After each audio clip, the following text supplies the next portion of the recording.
Isang mapagpalang umaga mga brothers and sisters sa inyong lahat. At kamusta na pala? Kamusta na kayo? Long time no see ah. Kamusta na yung ating buhay sa pakikitungo sa ating Panginoong Diyos? Yung ating buhay na sa pakikitungo sa ating pamilya, yung time na ini-spend natin sa ating mga mahal sa buhay, lalo-lalo na sa at mga taong nakapaligid sa atin sa ating bahay, mga kapitbahay natin, yung mga community natin. Ngayong panahon ng epidemya o nakakaranas tayo ng mga lockdown, wag po tayo panghinaan ng loob, bagkus matuto tayong mas lalo magtiwala sa ating Panginoong Diyos, matuto tayong kumapit sa Kanyang salita, alamin natin at kilalanin natin ang ating sinasamba at ating pinupuring Panginoong Diyos, at ito lamang po ay maating magagawa sa pamamagitan ng pagbabasa ng Biblia, sa pamamagitan ng pananalangin, at doon po natin malalaman kung ano po ang kagustuhan ng at kapahayagan ng Panginoon Diyos para sa ating buhay. At ito ay malaking tulong, lalo na dahil ito ay katotohanan na pinagdaanan na ng ilang mga Bible heroes na ginamit ng Panginoon Diyos upang mailatha ang kanyang buhay na siyang ating tinanggap upang tayo ay maging Kristiyano na at patuloy sa pagsunod at sa kanyang mga salita. Ngayon pa lang Wednesday, ako po na inatasan bilang siyang magsishare ng subtopic na paradise sa ngayong week na to. At ito po ay matatagpuan natin sa Romans chapter 16. Ganun pa man, bago ang lahat, tayo muna ay mag-pray. Salamat tayo sa Panginoong Diyos at humingi tayo ng wisdom, humingi tayo ng knowledge and maayos na puso sa tungkol dito sa ating mga pag-aaralan. Okay? So, let's pray. Hallelujah, Lord God. Hallelujah.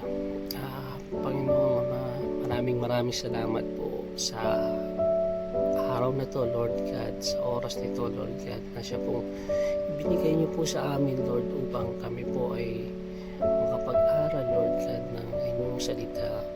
Panginoon, dalangin po namin, Lord God, na pakalinisin niyo po, Lord God, ang aming puso, ang aming isipan, upang magamit niyo po kami, Panginoon, at sa inyong mga will na gustong mangyari sa araw ito. Dinadalangin rin po namin, Panginoon, ng knowledge and wisdom, Panginoon, na kayo po ang siyang mamuna, Lord God, sa aming magiging pag-aaral, Lord God, ng inyong salita. At salamat, Panginoon, dahil kayo po ay laging tapat sa inyong mga pangako, Panginoon. Kayo po ay laging nandyan para kami ay gabayan. Kayo po ay laging nandyan upang kami samahan, upang kami palakasin, Lord God, upang kami bigyan ng proteksyon, Panginoon. Salamat po, Panginoon. At muli, Panginoon, ay aking dinadalangin na kung ano po ang inyong will sa inyong kalooban para sa araw na to, Lord God, ay siya lamang po ang maganap, Lord God, sa aming mga pamumuhay. Ito po ay aming dalangin sa pangalan ni Jesus. Amen and amen. Glory to God, no? Kasi although may mga circumstances tayong pinagdadaanan, but still meron pa rin paraan ang Panginoong Diyos upang maipahayag o upang magkaroon tayo ng ganito, ng sama-sama o salo-salong pag-aaral sa kanyang salita. Siyempre, iba pa rin yung personal devotion mo, iba pa rin yung sarili mo na pagbabasa ng Biblia dahil iba yung dealing ni Lord base sa iyong stages, sa iyong pinagdadaanan yun. Pero ngayon, basahin muna natin yung sa Romans chapter 16 at verse 19. At ang nakabuksan po natin yung ating Bible, yung merong mga Bible dyan, mas maganda kung meron kayong Bible sa inyong harap. Pero kung wala naman, okay naman yung Bible apps sa mga cellphone natin na magagamitin natin yun. Okay? So, Romans chapter 16 verse 19. Everyone has heard about your obedience. So, I rejoice because of you. But what I want you to be wise about what is good and innocent about what is evil. Okay, ulitin natin. Romans chapter 16 verse 19. Everyone has heard about your obedience, so I rejoice because of you. But I want you to be wise about what is good and innocent about what is evil. Okay? To give you konting background lang, itong talata na to ay sinulat ni Paul para sa kanyang para sa mga kapatiran dun sa mga taga-Roma, mga brothers and sisters na mga nasa taga-Roma. Bukod sa greetings niya na kinakamusta niya itong mga to, ay binigay niya rin ng warning yung mga nandito kasi lumalaganap na yung mga maling katuruan o yung panahon na yun na binabahagi, kaya dapat tayo'y maging vigilance. Hindi lang ng panahon ngayon, kahit naman sa panahon ngayon may mga palabas o mayroong mga katuruan na makikita natin o mapapanood natin sa TV na hindi angkop o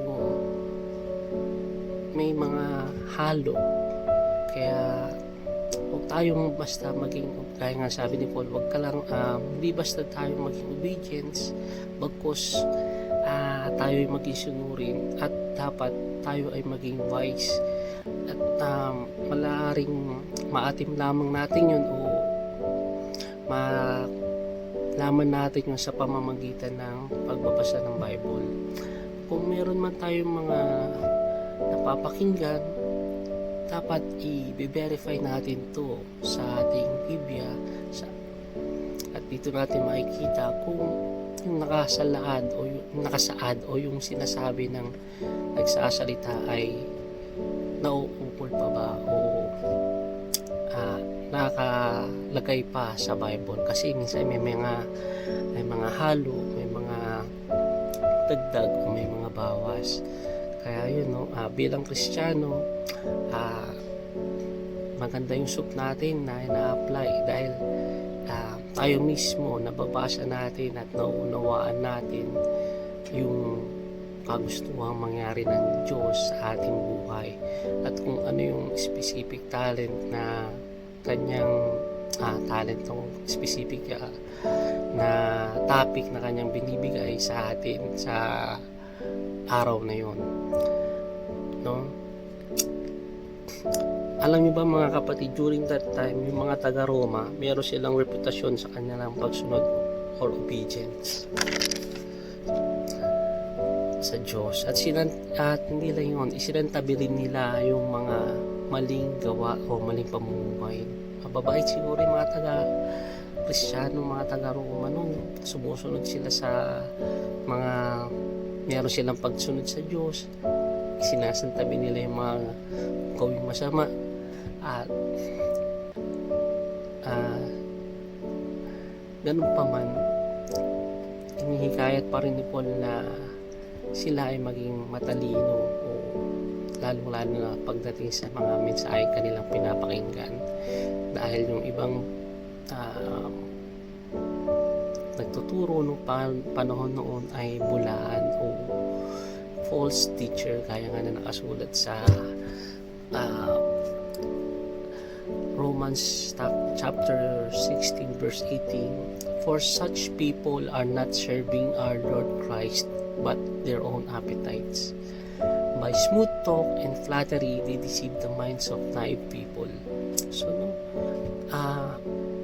noon tsaka ngayon, meron pa rin naman mga ganyang klase ng tao na nagtuturo at nagsasalita na patungkol sa kaligtasan, patungkol sa mga gawang mabuti ng Diyos. Pero meron silang other things behind it. Meron silang kanya-kanyang tawag dito, kanya-kanyang gusto mangyari o kanya-kanyang hidden agenda ba. Kaya bilang Kristiyano, dapat hindi lang tayo sunod ng sunod. Of course, again and again, buksan natin ang ating Biblia, kausapin natin ng Panginoong Diyos, humingi tayo ng kapatawaran sa ating mga nagawa o nasabi o naisip na mali. Humingi tayo ng karunungan at sundin natin kung anong gustong mangyari ng Panginoon Diyos sa ating buhay. Dahil alam naman natin na kailanman ay hindi tayo iniwan ng ating Panginoon Diyos. Kailanman ay hindi niya tayo pababayaan. At kahit ano pang mangyari, mahal na mahal tayo ng ating Panginoon Diyos. Siya ay nandyan lagi para sa atin.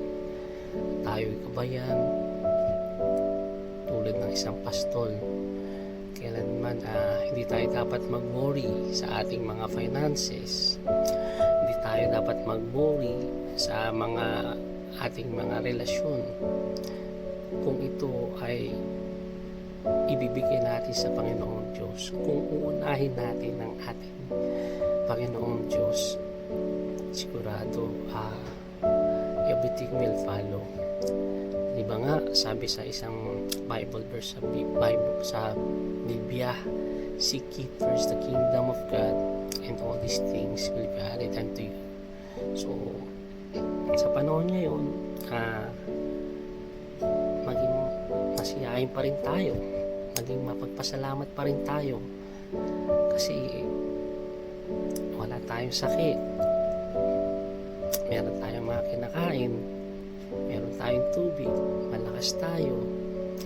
Bukod sa lahat, meron tayong Diyos na pinanghahawakan, na kailanman ay hindi tayo iiwan, hindi tayo pababayaan, mamahalin tayo magpakailanman. Again, no? Maging wise tayo, maging vigilant tayo. Huwag tayong basta-basta maniwala sa mga napapanood natin, sa ating mga napapakinggan. Siyasatin natin to sa tignan natin yung akma pa ba yung kanilang sinasabi base sa nakasulat sa Bible. Okay? So, sa ngayon,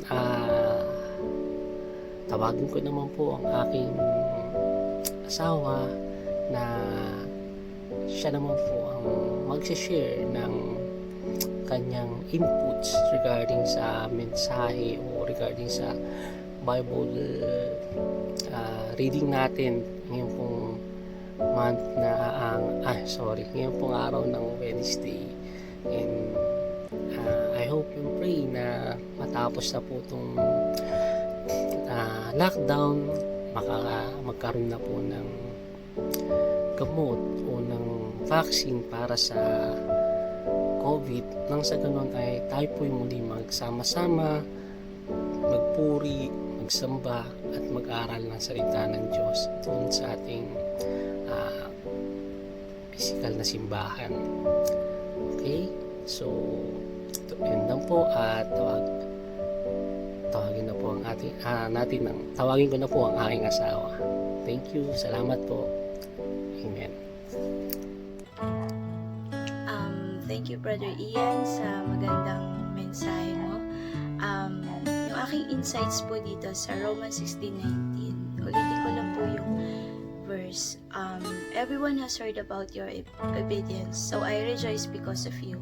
But I want you to be wise about what is good and innocent about what is evil. Dito, sa panahon natin ngayon, marami talagang nagkalat na maling katuruan. Kasi si Satan, hindi siya nag-o-offer ng mga bagay na katatakutan natin. Lahat mapipis tayo, lahat matutuwa tayo. Meron nga akong nabasa ang sabi, parang yung kasalanan, enjoy now, pay later. Kumbaga sa credit card, diba? Buy now, pay later. Sa kasalanan, si Satan, ganun ang offer niya. Enjoy now, pay later. Sa aking experience, katulad ko bilang nanay, ever since nag-work ako, ang mga anak ko, hindi ko sila masyadong nakikita. Hindi ko sila masyadong nasa-supervise kasi pareho kaming working mag-asawa. So, due to quarantine, nakita ko yung galaw nila talaga sa bahay. So, nakita ko yung pagiging hook nila sa internet, yung mga yung mga gadgets, which is yung naging problema natin. Isa sa pinagpasalamat ko sa Panginoon, una naging struggle sa akin yun. Sabi ko, paano ko sila mapapalaya doon sa bagay na yun.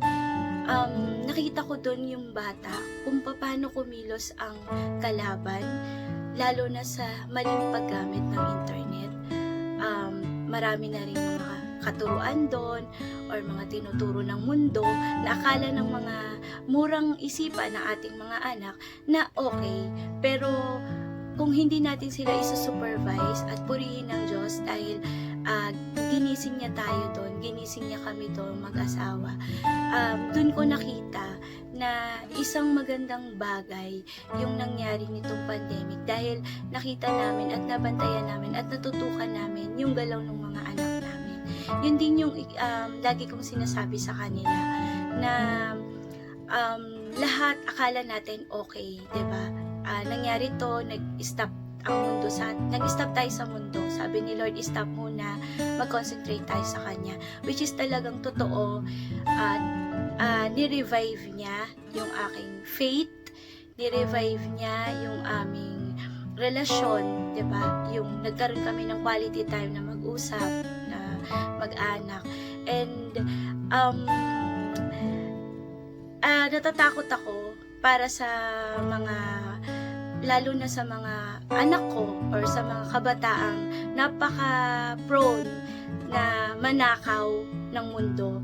And yun, hinihikayat ni Paul dito, yung mga taga-Roma, na kailangan mag-cling lang sa Word of God alone. At masarap kasi talaga pong, sa personal experience ko, mas masarap po talagang i-chew at namnamin at i-digest ng sarili mong ikaw mismo, hindi lang sa naririnig mo, yung bagay, yung salita ng Panginoon na talagang magre-reveal sa'yo. And purihin ng Diyos kasi sobrang powerful ng Word of God. Talagang tutunawin niya yung matigas na puso natin, tutunawin niya yung mga maling naiisip natin. Marami talagang mga gospel na dinidistort at fina-fabricate yung totoong teaching. Pero dahil equipped tayo, alam natin hindi tayo madideceive ng basta-basta dahil meron tayong armor na salita ng Panginoon. And yun po yung aking insights dito sa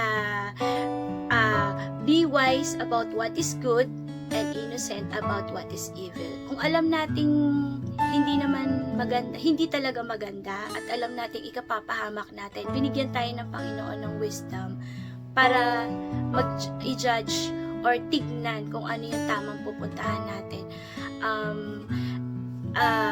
bilang isang mananampalataya, dapat sikapin natin at alam natin sa biyaya at grasya ng Panginoon, ito ay ating mapagtatagumpayan dahil hindi niya tayo pababayaan.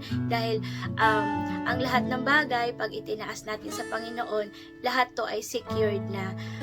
Sa atin, imposible, pero sa Kanya ay posible. Kaya, we have to be wise kung ano ang mabuti at maging innocent tayo sa evil. Kaya, iwasan natin yung maging parang lax lang kasi ang kalaban sobrang double time din siyang gumalaw. Kaya tayo, mas double time tayo, pero mas mananalo tayo kasi victorious na tayo.